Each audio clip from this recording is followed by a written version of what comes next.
Hi friends, welcome back to Tanu fashion channel. ಸ್ನೇಹಿತರೆ, ಇವತ್ತಿನ ವಿಡಿಯೋದಲ್ಲಿ ನೀವು ನೋಡ್ತಾ ಇದ್ದೀರಲ್ವಾ, ಈ 4 ವರ್ಷದ ಬೇಬಿ ಗವನ್ ಹಾಕಿರೋದನ್ನ, ಈ ರೀತಿ ಗವನ್ ಸ್ಟಿಚ್ ಮಾಡೋ ಸುಲಭ ವಿಧಾನವನ್ನ ಇನ್ ಡೀಟೇಲ್ ಆಗಿ ನಾನ್ ನಿಮ್ಗೆ ಹೇಳ್ಕೊಡ್ತೀನಿ. ವಿಡಿಯೋನ ಸ್ಕಿಪ್ ಮಾಡದೆ ನೋಡಿ.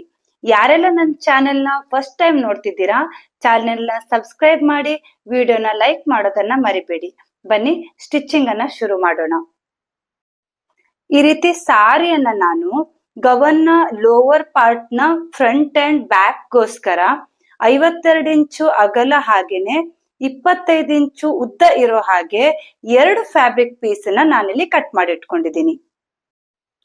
ಅದೇ ರೀತಿ ಗವನ್ ನ ಅಪ್ಪರ್ ಪಾರ್ಟ್ ಗಾಗಿ 13.5 ಇಂಚು ಅಗಲ 9 ಇಂಚು ಉದ್ದ ಇರೋ ಹಾಗೆ 2 ಫ್ಯಾಬ್ರಿಕ್ ಪೀಸ್ ನ ಕಟ್ ಮಾಡಿ ಇಟ್ಕೊಂಡಿದ್ದೀನಿ. ಅದನ್ನ ನೀಟಾಗಿ ಫೋಲ್ಡ್ ಮಾಡಿ ಶೋಲ್ಡರ್ ವಿಡ್ತ್ಗೆ 4.25 ಇಂಚ್ ಮಾರ್ಕ್ ಮಾಡ್ಕೊಂಡಿದ್ದೀನಿ. ಅದೇ ರೀತಿ ನೆಕ್ ವಿಡ್ತ್ ಅನ್ನ 2 ಇಂಚಿಗೆ ಮಾರ್ಕ್ ಮಾಡ್ಕೊಂಡಿದ್ದೀನಿ. ಇನ್ನು ಚೆಸ್ಟ್ ಬಂದು 6 ಇಂಚಿಗೆ ನಾನು ಮಾರ್ಕ್ ಮಾಡ್ಕೊಂಡು 1.5 ಇಂಚನ್ನ ನಾನು ಮಾರ್ಜಿನ್ಗೆ ಬಿಟ್ಕೊಂಡಿದ್ದೀನಿ. ಅದೇ ರೀತಿ ಆರ್ಮೋಲ್ ಡೌನಿಂಗ್ ಅನ್ನ 4.25 ಇಂಚಿಗೆ ಮಾರ್ಕ್ ಮಾಡ್ಕೊಂಡು ಸೇಮ್ ಮೇಲೆ ಇರುವ ಹಾಗೆ ಇಲ್ಲಿ ಸಹ 4.25 ಇಂಚಿಗೆ ಮಾರ್ಕ್ ಮಾಡ್ಕೊಂಡು ಒಂದು ಸ್ಟ್ರೇಟ್ ಲೈನ್ ಅನ್ನ ಡ್ರಾ ಮಾಡ್ಕೊಂಡಿದ್ದೀನಿ. ಈ ರೀತಿ ಸ್ಟ್ರೇಟ್ ಲೈನ್ ಅನ್ನ ಡ್ರಾ ಮಾಡ್ಕೊಂಡಾದ್ಮೇಲೆ ಆರ್ಮೋಲ್ ಕರ್ವ್ ಅನ್ನ ಮಾರ್ಕ್ ಮಾಡ್ಕೋತೀನಿ. ನೋಡಿ, ಆರ್ಮೋಲ್ ಕರ್ವ್ ತುಂಬಾ ನೀಟಾಗಿ ನಾವು ಡ್ರಾ ಮಾಡ್ಕೋಬೇಕಾಗತ್ತೆ. ಅದಾದ ನಂತರ ನಾನು ಬ್ಯಾಕ್ ನೆಕ್ ಡೀಪ್ ಅನ್ನ 3 ಇಂಚಿಗೆ, ಅದೇ ರೀತಿ ಫ್ರಂಟ್ ನೆಕ್ ಡೀಪ್ ಅನ್ನ 4 ಇಂಚಿಗೆ ಇಟ್ಟು ಇಲ್ಲಿ ಮಾರ್ಕಿಂಗ್ ಅನ್ನ ಮಾಡ್ಕೊಂಡಿದ್ದೀನಿ. ಅದೇ ರೀತಿ ಈಗ ಬ್ಯಾಕ್ ನೆಕ್ ಮತ್ತು ಫ್ರಂಟ್ ನೆಕ್ ಅನ್ನ ಶೇಪ್ ಕೊಟ್ಕೊಳ್ತಾ ಇದ್ದೀನಿ. ಈ ರೀತಿ ಕರ್ವ್ ಶೇಪ್ ಕೊಡ್ತಾ ಇದ್ದೀನಿ. ಬ್ಯಾಕ್ ಮತ್ತು ಫ್ರಂಟ್ ಎರಡಕ್ಕೂ ಕರ್ವ್ ಶೇಪ್ ಕೊಟ್ಟು ಮಾರ್ಕಿಂಗ್ ಮಾಡಿ ಆದ್ಮೇಲೆ ವೆಸ್ಟ್ ಹತ್ರ 5 ಇಂಚ್ಗೆ ಒಂದು ಮಾರ್ಕಿಂಗ್ ಅನ್ನ ಮಾಡ್ಕೊಂಡು ಚೆಸ್ಟ್ ಮತ್ತು ವೆಸ್ಟ್ ಮಾರ್ಕಿಂಗ್ ಗೆ ಸ್ಟ್ರೇಟ್ ಲೈನ್ ಅನ್ನ ಡ್ರಾ ಮಾಡ್ಕೋಬೇಕು. ಅದೇ ರೀತಿ 1.25 ಇಂಚಿಗೆ ಒಂದು ಮಾರ್ಜಿನ್ ಅನ್ನ ಮಾರ್ಕಿಂಗ್ ಮಾಡ್ಕೊಂಡು ಅಲ್ಲಿಯೂ ಸಹ ಒಂದು ಸ್ಟ್ರೇಟ್ ಲೈನ್ ಅನ್ನ ಡ್ರಾ ಮಾಡ್ಕೋಬೇಕು.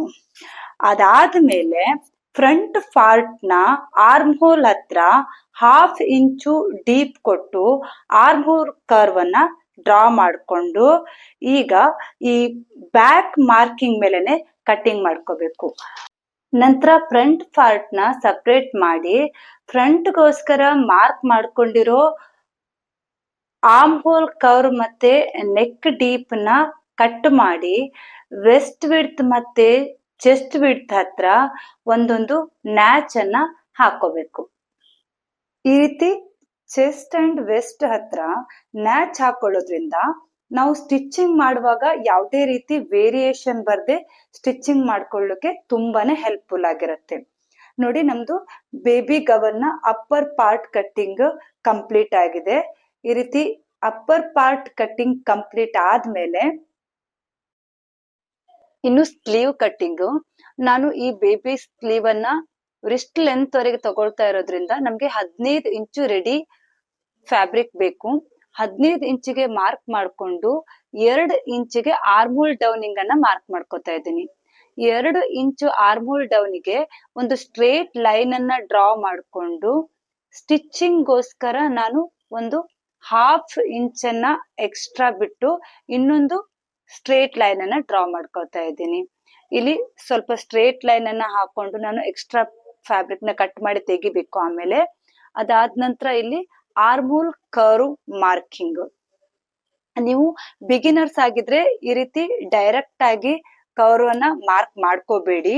ಯಾಕೆಂತಂದ್ರೆ ನಿಮ್ಗೆ ಎಕ್ಸ್ಪೀರಿಯನ್ಸ್ ಇರಲ್ಲ. ಅದಕ್ಕೆ ಅದರದೇ ಆದಂತಹ ಕೆಲವು ಮೆಥಡ್ ಇದೆ, ಪ್ರೊಸೀಜರ್ ಇದೆ, ಅದನ್ನ ನೀವು ಫಾಲೋ ಮಾಡ್ಬೇಕಾಗತ್ತೆ. ಇದಕ್ಕೆ ಸಂಬಂಧಪಟ್ಟ ಹಾಗೆ ನಾನು ಆಲ್ರೆಡಿ ಒಂದು ವಿಡಿಯೋವನ್ನ ಅಪ್ಲೋಡ್ ಮಾಡಿದ್ದೀನಿ. ನೀವು ಆ ವಿಡಿಯೋವನ್ನ ನೋಡ್ಬಿಟ್ಟು ಯಾವ್ಯಾವ ಲೆಂತ್, ಯಾವ್ಯಾವ ಸೈಜ್ ಗವನ್ಸಿಗೆ ಯಾವ್ಯಾವ ರೀತಿ ಸ್ಲೀವ್ ಅನ್ನ, ಯಾವ್ಯಾವ ರೀತಿ ಮಾರ್ಕಿಂಗ್ ಅನ್ನ ಮಾಡ್ಕೊಂಡು ಸ್ಲೀವ್ಸ್ ಅನ್ನ ಕಟ್ಟಿಂಗ್ ಮಾಡ್ಬೇಕು ಅನ್ನೋ ವಿಡಿಯೋವನ್ನ ಆಲ್ರೆಡಿ ನಾನು ಅಪ್ಲೋಡ್ ಮಾಡಿದ್ದೀನಿ. ಡಿಸ್ಕ್ರಿಪ್ಷನ್ ಬಾಕ್ಸ್ ಅಲ್ಲಿ ಈ ಲಿಂಕ್ ಅನ್ನ ಕೊಡ್ತೀನಿ ಕೂಡ. ಅದನ್ನ ಚೆಕ್ ಮಾಡ್ಕೊಂಡು ನೀವು ಸ್ಲೀವ್ ಅನ್ನ ಕಟ್ಟಿಂಗ್ ಮಾಡೋದಕ್ಕೆ ಟ್ರೈ ಮಾಡಿ. ಈ ರೀತಿ ಸ್ಲೀವ್ ಕಟ್ಟಿಂಗ್ ಆದ್ಮೇಲೆ ನೀವು ಇಲ್ಲಿ ಒಂದು ನ್ಯಾಚ್ ಅನ್ನ ಹಾಕೋಬೇಕಾಗತ್ತೆ. ಈ ರೀತಿ ನ್ಯಾಚ್ ಹಾಕೊಳ್ಳೋದ್ರಿಂದ ನಾನು ಹೇಳ್ತಾ ಇದ್ದೀನಲ್ವಾ, ಯಾವಾಗ್ಲೂ ನಮ್ಗೆ ಸ್ಟಿಚಿಂಗ್ ಮಾಡುವಾಗ ಯಾವುದೇ ವೇರಿಯೇಷನ್ ಬರಲ್ಲ.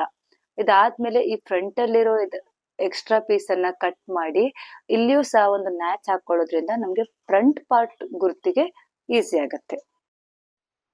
ಇನ್ನು ಲೋವರ್ ಪಾರ್ಟ್ಗೆ ಲೈನಿಂಗ್ ಫ್ಯಾಬ್ರಿಕ್ ಅನ್ನ ಕಟ್ ಮಾಡ್ಕೊಳ್ಳುವಂಥದ್ದು. ಅಲ್ಲಿ ನಾವೇನ್ ಮಾಡ್ಬೇಕು, ಈ ತರ ಒಂದು ಎಡ್ಜ್ ಇಂದ ಇನ್ನೊಂದು ಎಡ್ಜ್ ಅನ್ನ ಹಿಡಿದ್ಬಿಟ್ಟು ಒಂದು ಟ್ರಯಾಂಗಲ್ ಶೇಪ್ ಅಲ್ಲಿ ಫ್ಯಾಬ್ರಿಕ್ ಅನ್ನ ಹಿಡ್ಕೊಂಡು ಅದನ್ನ ಇನ್ನೊಂದು ಅಷ್ಟೇ ಅಳತೆಯನ್ನ ತಗೊಂಡಾಗ ನಮ್ಗೆ ಒಂದು ಸ್ಕ್ವೇರ್ ಶೇಪ್ ಕ್ರಿಯೇಟ್ ಆಗತ್ತೆ. ಆ ಸ್ಕ್ವೇರ್ ಶೇಪ್ ಅನ್ನ ಮತ್ತೆ ನಾವು ಫೋಲ್ಡ್ ಮಾಡಿದಾಗ ಇನ್ನೊಮ್ಮೆ ಅದು ಟ್ರಯಾಂಗಲ್ ಶೇಪ್ ಬರುತ್ತೆ. 4 ಫೋಲ್ಡ್ ಅಲ್ಲಿ ನಮ್ಗೆ ಟ್ರಯಾಂಗಲ್ ಶೇಪ್ ಬರುತ್ತೆ. ಅದನ್ನ ನಾವು ನೀಟಾಗಿ ಈ ರೀತಿ ಹಿಡಿದು ನಮ್ಮ ಏನು ಅಪ್ಪರ್ ಪಾರ್ಟ್ ನ ಕ್ಲಾತ್ ಇದೆಯಲ್ಲ ಅದನ್ನ ಕರೆಕ್ಟ್ ಆಗಿ ಫೋಲ್ಡ್ ಮಾಡಿ ಆ ಫೋಲ್ಡಿಂಗ್ ಸೈಜ್ ಅನ್ನ ನಾವು ಈ ಲೈನಿಂಗ್ ಫ್ಯಾಬ್ರಿಕ್ ಮೇಲಿಟ್ಟು ಮಾರ್ಕಿಂಗ್ ಅನ್ನ ಮಾಡ್ಕೋಬೇಕು. ಸೆಂಟರ್ ಇಂದ ಈ ಕಾರ್ನರ್ ಎರಡೂ ಕಡೆಯ ಅಳತೆ ಒಂದೇ ರೀತಿ ಇರೋ ಹಾಗೆ ಮಾರ್ಕ್ ಮಾಡಿಕೊಂಡು ಆಮೇಲೆ ನಾವು ಈ ಅಳತೆಗೆ ಅಡ್ಜಸ್ಟ್ ಮಾಡಿಕೊಂಡು ಒಂದು ಲೈನ್ ಅನ್ನ ಸ್ಟ್ರೇಟ್ ಲೈನ್ ಅನ್ನ ಡ್ರಾ ಮಾಡ್ಕೋಬೇಕು. ಈ ರೀತಿ ಸ್ಟ್ರೇಟ್ ಲೈನ್ ಅನ್ನ ಡ್ರಾ ಮಾಡ್ಕೊಂಡಾದ್ಮೇಲೆ ಈ ಸೆಂಟರ್ ಇಂದ ಕಾರ್ನರ್ ವರೆಗೆ ನಮ್ಗೆ ಎಷ್ಟು ಇಂಚು ಫ್ಯಾಬ್ರಿಕ್ ಸಿಗುತ್ತೋ ಅಷ್ಟು ಇಂಚು ಒಂದು ಕಾರ್ನರ್ ಇಂದ ಇನ್ನೊಂದು ಕಾರ್ನರ್ ವರೆಗೆ ಈ ತರ ಮಾರ್ಕಿಂಗ್ ಮಾಡ್ಕೊಂತ ಹೋಗ್ಬೇಕು. ನನ್ಗೆ ಇಲ್ಲಿ 32 ಇಂಚ್ ಫ್ಯಾಬ್ರಿಕ್ ಸಿಗ್ತಾ ಇದೆ. ನಿಮ್ಗೆ ಎಷ್ಟು ಸಿಗತ್ತೆ ನೋಡ್ಬಿಟ್ಟು ನೀವು ಒಂದು ಕಾರ್ನರ್ ಇಂದ ಇನ್ನೊಂದು ಕಾರ್ನರ್ ವರೆಗೆ ಈ ರೀತಿ ಮಾರ್ಕ್ ಮಾಡ್ಕೊಂಡು ಅದ್ರ ಮೇಲೆ ಒಂದು ಕಂಪ್ಲೀಟ್ ಡ್ರಾ ಅನ್ನ ಮಾಡ್ಕೊಳ್ಳಿ. ಈ ರೀತಿ ಕರ್ವ್ ಡ್ರಾ ಮಾಡ್ಕೊಂಡಾದ್ಮೇಲೆ ಅದನ್ನ ನೀಟಾಗಿ ಕಟ್ ಮಾಡಿ ತೆಗೀರಿ. ಈ ರೀತಿ ಒಂದು ಕಾರ್ನರ್ ಇಂದ ಇನ್ನೊಂದು ಕಾರ್ನರ್ ವರೆಗೆ ನೀಟಾಗಿ ಕಟ್ ಮಾಡಿ ತೆಗೆದ ಆದ್ಮೇಲೆ ಅದೇ ರೀತಿ ನಾವೇನು ಸೆಂಟರ್ ಅಲ್ಲಿ ಒಂದು ಮಾರ್ಕಿಂಗ್ ಅನ್ನ ಮಾಡ್ಕೊಂಡಿದೀವಲ್ಲ ಅದನ್ನು ಕೂಡ ನೀಟಾಗಿ ಕಟ್ ಮಾಡಿ ತೆಗಿಬೇಕು. ನೋಡಿ, ಇದನ್ನ ಕಟ್ ಮಾಡಿ ಆದ್ಮೇಲೆ ನಮ್ಮ ಲೋವರ್ ಪಾರ್ಟ್ ನ ಲೈನಿಂಗ್ ಫ್ಯಾಬ್ರಿಕ್ ಕಟಿಂಗ್ ಕಂಪ್ಲೀಟ್ ಆಗಿದೆ. ಇದನ್ನ ಸೈಡಿಗೆ ಇಟ್ಬಿಟ್ಟು ಇನ್ನು ಉಳಿದಿರೋ ಫ್ಯಾಬ್ರಿಕ್ ಅಲ್ಲಿ ನಮ್ಮ ಅಪ್ಪರ್ ಪಾರ್ಟಿಗೋಸ್ಕರ ನಾವೇನು ಕಟ್ ಮಾಡಿ ಇಟ್ಕೊಂಡಿದ್ದೀವಲ್ಲ ಮೇನ್ ಫ್ಯಾಬ್ರಿಕ್ ಅನ್ನ ಅದ್ರ ಮೇಲೆ ಇಟ್ಟು ಅದರ ಅಳತೆಗೇನೆ 2 ಫ್ಯಾಬ್ರಿಕ್ ಅನ್ನ ಲೈನಿಂಗ್ ಫ್ಯಾಬ್ರಿಕ್ ಅನ್ನ ನಾವು ಈ ರೀತಿಯಾಗಿ ಸ್ವಲ್ಪ ಎಕ್ಸ್ಟ್ರಾ ಪೀಸ್ ಅನ್ನ ಬಿಟ್ಟು ಕಟ್ ಮಾಡಿ ಇಟ್ಕೊಳ್ಬೇಕು. ಆಗ ನಮ್ಗೆ ಸ್ಟಿಚಿಂಗ್ ಮಾಡ್ಲಿಕ್ಕೆ ತುಂಬಾನೇ ಸುಲಭ ಆಗತ್ತೆ. ನೋಡ್ತಾ ಇದ್ದೀರಲ್ವಾ, ಇದೇ ರೀತಿ ನಾವು ಮೇನ್ ಫ್ಯಾಬ್ರಿಕ್ ನ ಅಳತೆಗಿಂತ ಸ್ವಲ್ಪ ಜಾಸ್ತಿ ಮೇಲೆ ಮತ್ತೆ ಕೆಳಗೆ ಬಟ್ಟೆಯನ್ನ ಬಿಟ್ಟು ನಾವು ಲೈನಿಂಗ್ ಫ್ಯಾಬ್ರಿಕ್ ಅನ್ನ ಕಟ್ ಮಾಡಿಟ್ಕೋಬೇಕು. ಇದಾದ ನಂತರ ನಾವು ಇದನ್ನ ಸ್ಟಿಚ್ ಮಾಡುವಂಥದ್ದು. ಮೊದಲು ನಾವು ಅಪ್ಪರ್ ಪಾರ್ಟ್ ಅನ್ನ ಸ್ಟಿಚ್ ಮಾಡ್ಕೊಳ್ಳೋಣ.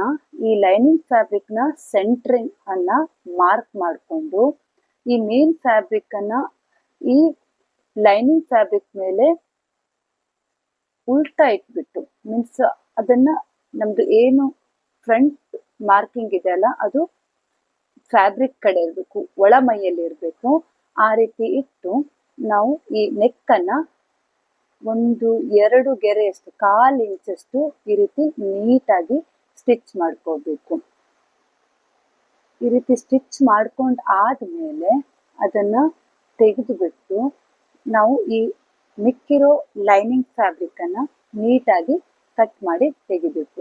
ನೋಡ್ತಾ ಇದ್ದೀರಲ್ವಾ, ಈ ರೀತಿ ನೀಟಾಗಿ ಕಟ್ ಮಾಡಿ ತೆಗೆದ ಮೇಲೆ ನಾವು ಸುತ್ತಲೂ ಒಂದು ನ್ಯಾಚ್ ಹಾಕೋಬೇಕು. ಈ ರೀತಿ ನ್ಯಾಚ್ ಹಾಕೊಳ್ಳೋದ್ರಿಂದ ನಮ್ಗೆ ಯಾವುದೇ ರೀತಿ ಸುಕ್ಕು ಬರೋದಿಲ್ಲ, ಎಳೆದು ಬರೋದಿಲ್ಲ, ತುಂಬಾ ನೀಟ್ ಫಿನಿಶಿಂಗ್ ಬರುತ್ತೆ. ಸೊ ಈಗ ಈ ಪಿನ್ಗಳನ್ನೆಲ್ಲ ತೆಗೆದು ಅದನ್ನ ಪಲ್ಟಾಯಿಸ್ಕೊಳ್ಬೇಕು. ಈ ರೀತಿ ಪಲ್ಟಾಯಿಸ್ಕೊಂಡು ನೀಟಾಗಿ ಹಿಡಿದು ಅದ್ರ ಮೇಲೆ ಮತ್ತೆ ನಾವು ಟಾಪ್ ಸ್ಟಿಚ್ ಅನ್ನ ಹಾಕೋಬೇಕು. ಈ ರೀತಿ ಟಾಪ್ ಸ್ಟಿಚ್ ಅನ್ನ ಹಾಕೊಳ್ಳೋದ್ರಿಂದ ತುಂಬಾನೇ ನೀಟ್ ಫಿನಿಶಿಂಗ್ ಬರುತ್ತೆ. ಜೊತೆಗೆ ಯಾವುದೇ ರೀತಿ ಸುಕ್ಕು ಬರದ ಹಾಗೆ, ಯಾವುದೇ ರಿಂಕಲ್ಸ್ ಬೀಳದೆ ಇರೋ ಹಾಗೆ ತುಂಬಾನೇ ಚೆನ್ನಾಗಿ ಕಾಣಿಸುತ್ತೆ. ನಾನು ಯಾವತ್ತೂ ಇದನ್ನೇ ಹೇಳೋದು, ಯಾವುದೇ ಸ್ಟಿಚಿಂಗ್ ಮೇಲೆ ನಾವು ಟಾಪ್ ಸ್ಟಿಚ್ ಅನ್ನ ಹಾಕೊಳ್ಳೋದ್ರಿಂದ ಸ್ಟಿಚಿಂಗ್ ನೀಟ್ನೆಸ್ ತುಂಬಾನೇ ಚೆನ್ನಾಗಾಗತ್ತೆ. ಇಲ್ಲಿ ಸಹ ನೀವು ನೋಡ್ಬೋದು ಎಷ್ಟು ನೀಟಾಗಿ ಬಂದಿದೆ ಅಂತ. ಇದೇ ರೀತಿ ನಾವು ಈಗ ಸುತ್ತಲೂ ಒಂದು ಸ್ಟಿಚಿಂಗ್ ಅನ್ನ ಮಾಡ್ಕೋಬೇಕು. ಇದು ಲೈನಿಂಗ್ ಫ್ಯಾಬ್ರಿಕ್ ಮತ್ತೆ ಮೇನ್ ಫ್ಯಾಬ್ರಿಕ್ ಅನ್ನ ಸೇರಿಸಿ ನಾನು ಇಲ್ಲಿ ಸ್ಟಿಚಿಂಗ್ ಅನ್ನ ಮಾಡ್ಕೊಂಡಿದ್ದೀನಿ. ಈಗ ಮಿಕ್ಕಿರೋ ಎಲ್ಲ ಕ್ಲಾತ್ ಅನ್ನ ನಾನು ಕಟ್ ಮಾಡಿ ತೆಗೆದಿದ್ದೀನಿ. ಇದೇ ರೀತಿ ಈಗ ನಾವು ನಮ್ಮ ಲೋವರ್ ಪಾರ್ಟಿನ ಪ್ಲೇಟ್ಸ್ ಅನ್ನ ರೆಡಿ ಮಾಡ್ಕೋಬೇಕು. ನೋಡಿ ಯಾವ ರೀತಿ ನಾನು ರೆಡಿ ಮಾಡ್ಕೊತಿದ್ದೀನಿ ಅಂತ ಹೇಳ್ಬಿಟ್ಟು, ಈ ರೀತಿ ಶುರುವಲ್ಲಿ 1.5 ಇಂಚಷ್ಟು ನಾವು ಹಾಗೆ ಬಿಟ್ಬಿಟ್ಟು, ಈಗ ನೀವು ಬೇಕಿದ್ರೆ ಮಾರ್ಕಿಂಗ್ ಅನ್ನ ಹಾಕೊಂಡು 1 ಇಂಚಿಗೆ ನೀವು ಮಾರ್ಕಿಂಗ್ ಅನ್ನ ಹಾಕೊಂಡು ಈ ರೀತಿ ಫ್ರಿಲ್ ಅನ್ನ ಕೊಡ್ತಾ ಹೋಗ್ಬೋದು. ಬಟ್ ನಾನಿಲ್ಲಿ ಏನ್ ಮಾಡ್ತಾ ಇದ್ದೀನಿ ಅಂತಂದ್ರೆ, ಅಲ್ಲಿ ಒಂದು ಫ್ಲವರ್ ಮಾರ್ಕ್ ಇರೋದ್ರಿಂದ ಆ ಒಂದು ಫ್ಲವರ್ ಮಾರ್ಕ್ ಅನ್ನ ಇನ್ನೊಂದು ಫ್ಲವರ್ ಮಾರ್ಕ್ ಮೇಲೆ ಇಟ್ಟು ನೀಟಾಗಿ ಫೋಲ್ಡ್ ಮಾಡಿ ಒಂದೇ ಅಳತೆಯಲ್ಲಿ ನಾನು ಫ್ರಿಲ್ ಅನ್ನ ಮಾಡ್ಕೊಳ್ತಾ ಹೋಗ್ತಾ ಇದ್ದೀನಿ. ನಿಮ್ಗೆ ಈ ರೀತಿ ಒಂದು ಫ್ಲವರ್ ಮಾರ್ಕ್ ಇಲ್ಲ ಅಂತಂದ್ರೆ, ಅಥವಾ ಒಂದೇ ಸೇಮ್ ಮಾರ್ಕ್ ಸಿಗುವಂತ ಯಾವುದೇ ಚಾನ್ಸಸ್ ಇಲ್ಲ ಅಂತಂದ್ರೆ, ನೀವೇನ್ ಮಾಡ್ಕೋಬೇಕು, 1.5 ಈ ರೀತಿ ಮಾರ್ಕ್ ಅನ್ನ, ಒಂದು ಲೈನ್ ಅನ್ನ ಹಾಕೊಂಡು ಶುರುವಿಂದ ಎಂಡ್ ವರೆಗೂ ಒಂದು ಮಾರ್ಕ್ ಅನ್ನ 1 ಇಂಚಿಗೆ ಒಂದೊಂದು ಮಾರ್ಕ್ ಅನ್ನ ಹಾಕ್ತಾ ಎಂಡಿಂಗ್ ವರೆಗೂ ಹಾಕೊಂಡು ಅದರ ಬೇಸ್ ಮೇಲೆ ನೀವು ಈ ರೀತಿ ಫ್ರಿಲ್ ಅನ್ನ ಮಾಡ್ತಾ ಹೋಗ್ಬೇಕು. ನೋಡ್ತಾ ಇದ್ದೀರಲ್ವಾ, ತುಂಬಾ ನೀಟಾಗಿ ಫ್ರಿಲ್ಸ್ ಬರ್ತಾ ಇದೆ. ಇಲ್ಲಿ ಸೇಮ್ ಅಳತೆಯಲ್ಲಿ ನೀವು ಫ್ರಿಲ್ ಅನ್ನ ಮಾಡಿಕೊಂಡು ಎಂಡ್ ವರೆಗೂ, ನಾನಿಲ್ಲಿ 52 ಇಂಚಸ್ ತಗೊಂಡಿದ್ದೀನಿ. ಆ 52 ಇಂಚ್ ಎಂಡ್ ಆಗುವವರೆಗೂ ಒಂದೇ ರೀತಿಯ ಫ್ರಿಲ್ ಅನ್ನ ಕೊಡ್ತಾ ಹೋಗಿದ್ದೀನಿ. ನೀವು ಸಹ ಇದೇ ರೀತಿ ಫ್ರಿಲ್ ಅನ್ನ ಕೊಟ್ಕೊಂಡು ಈ ಲೋವರ್ ಪಾರ್ಟಿಗೆ ಬಟ್ಟೆಯನ್ನ ರೆಡಿ ಮಾಡ್ಕೋಬೇಕು. ನೋಡಿ, ನಾನಿಲ್ಲಿ ಕಂಪ್ಲೀಟ್ ಬಟ್ಟೆಯನ್ನ ಫ್ರಿಲ್ ಕೊಟ್ಟು ಲೋವರ್ ಪಾರ್ಟಿಗೆ ರೆಡಿ ಇಟ್ಕೊಂಡಿದ್ದೀನಿ.